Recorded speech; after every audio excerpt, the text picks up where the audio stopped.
Naughty America.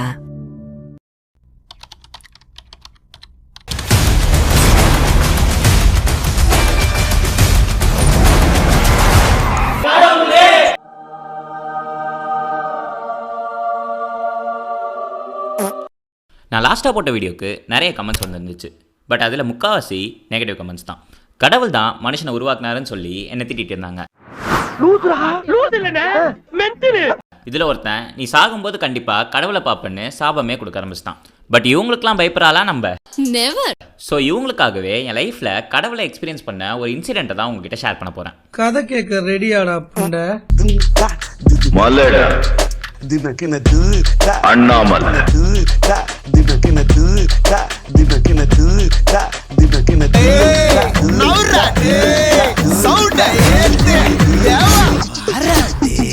இந்த incident அப்போ நான் 8th ஸ்டாண்டர்ட் படிச்சுட்டு இருந்தேன்.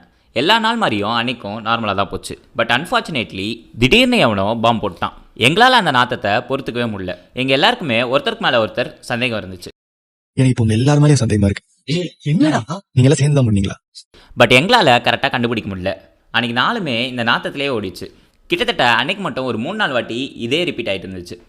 Manda pota mukamuro chalpite. Manda pota mukamuro chalpite. Panam pota mukamuro chalpite. Wanam pota mukamuro chalpite. Nalika morwa. Porwa mukamuro pa repeat. Urila kalabare. கடைசி வரைக்கும் எங்களால் யாருன்னு கண்டுபிடிக்கவே முடியல. அன்றைக்கி ஸ்கூலும் முடிஞ்சுது.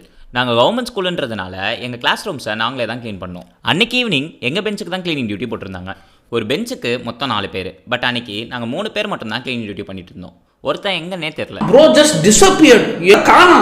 மறைஞ்சிட்டான் அப்படியே. ஸோ அவனை திட்டிக்கிட்டே நாங்கள் 3 பேரும் க்ளீன் பண்ணிட்டு இருந்தோம். அப்போ சடனாக அந்த பையன் என்ட்ரி கொடுத்தான். அவனை பார்த்த உடனே எங்கள் 3 பேருக்கும் பெரிய சந்தேகம். பிகாஸ் அவன் பேண்ட்டு ஃபுல்லாக ஈரமாக இருந்துச்சு. ஏன் ஈரமாக இருக்குது அப்படின்னு கேட்டால் பாத்ரூமில் வலிக்க வேண்டாண்டா அப்படின்னு சொன்னான். அப்போ தான் நாங்கள் 3 பேரும் துப்பறிவாளன் மோடுக்கு போனோம். அவனை ரொம்ப தீவிரமாக விசாரிக்க ஆரம்பித்தோம். அப்போ கிளாஸில் இன்றைக்கி 3 வாட்டி பாம்பு போட்டது நீ தானடா அப்படின்னு கேட்டோம். பட் அவன் ஒத்துக்கவே இல்லை. நீயாடா போட்ட? நான் போடலண்ணா. ஆமாப்பா நீ போடலன்னே வச்சு. நாங்கள் 3 பேரும் துருவி கேட்டோம். அப்பயுமே அவன் மே பேகுனா நான் ஒரு அப்பாவுக்கு அர்த்தம் சார்.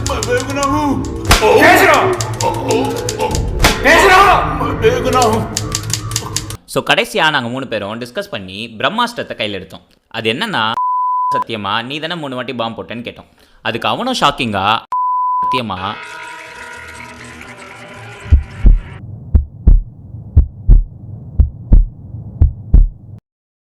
2 வாட்டி தான் மச்சான் விட்டேன் அப்படின்னு ஒத்துக்கிட்டான்.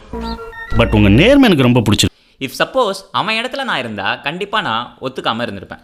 அப்போ தான் எனக்கு ஒரு கடவுளோட பவர் என்னன்ட்டு ரியலைஸ் ஆச்சு. ஆக்சுவலாக இதை பவர்ன்னு சொல்ல முடியாது, ஃபியர்னு வேணால் சொல்லலாம். ஒரு மனுஷனை நீ இப்படி தான் இருக்கணும், இதெல்லாம் தான் நீ பண்ணணும் அப்படின்னு சொன்னால் அவன் கண்டிப்பாக செய்ய மாட்டான். பட் இதுவே உன்னை உருவாக்குனவருக்கு நீ இப்படி பண்ணால் தான் பிடிக்கும், சப்போஸ் இப்படி நீ பண்ணலன்னா அவர் உன்னை நரகத்தில் போட்டு தண்டிப்பார் அப்படின்னு சொன்னால் அவன் கண்டிப்பாக பண்ணுவான். ஸோ இதுதான் பவர் ஆஃப் காட். இப்படி தான் ஒரு மனுஷன் இன்னொரு மனுஷனை கடவுள் பேர் சொல்லி தனக்கு வேண்டியதெல்லாம் பண்ண வைக்கலாம். இஃப் சப்போஸ் நீங்கள் சொல்கிற மாதிரி கடவுள் தான் மனுஷனை உருவாக்குனாருன்னா அந்த மனுஷங்க மதம் வயசு ஜாதி வயசுன்னு பிரிஞ்சு ஒரு மதத்துக்காரன் இன்னொரு மதத்துக்காரன் கூட சண்டை போடுறது, மேல் ஜாதிக்காரன் கீழ் ஜாதிக்காரனை கேவலமாக நடத்துறது, பொண்ணா பிறந்தா இதெல்லாம் தான் போடணும் அப்படின்னு அவளை கஷ்டப்படுத்துறது, ரேப் பண்ணுறது, பாம்பு போடுறது, நோய் வந்து சாகிறது, நிலத்துக்காக அடிச்சுட்டு சாவுறது, ஜாதிக்காக அடிச்சுட்டு சாவுறது, கண்ட்ரிக்காக அடிச்சுட்டு சாவுறது, ஏன் கடவுளுக்காகவே அடிச்சுட்டு சாவுறது, இப்படிலாம் ஒரு மனுஷனை கஷ்டப்படுத்தி பார்க்குற கடவுளை நான் ஏன் நம்பணும்? கஷ்டத்தின் போதே தானே ஒருத்தனுக்கு கடவுளின் நினைப்பே வருது. நம்மளை கஷ்டப்படுத்தி அவனை நினைக்க வைக்கிற அளவுக்கு ஆண்டவன் ஏன் அப்படி அல்ப பயலா இருக்கான்?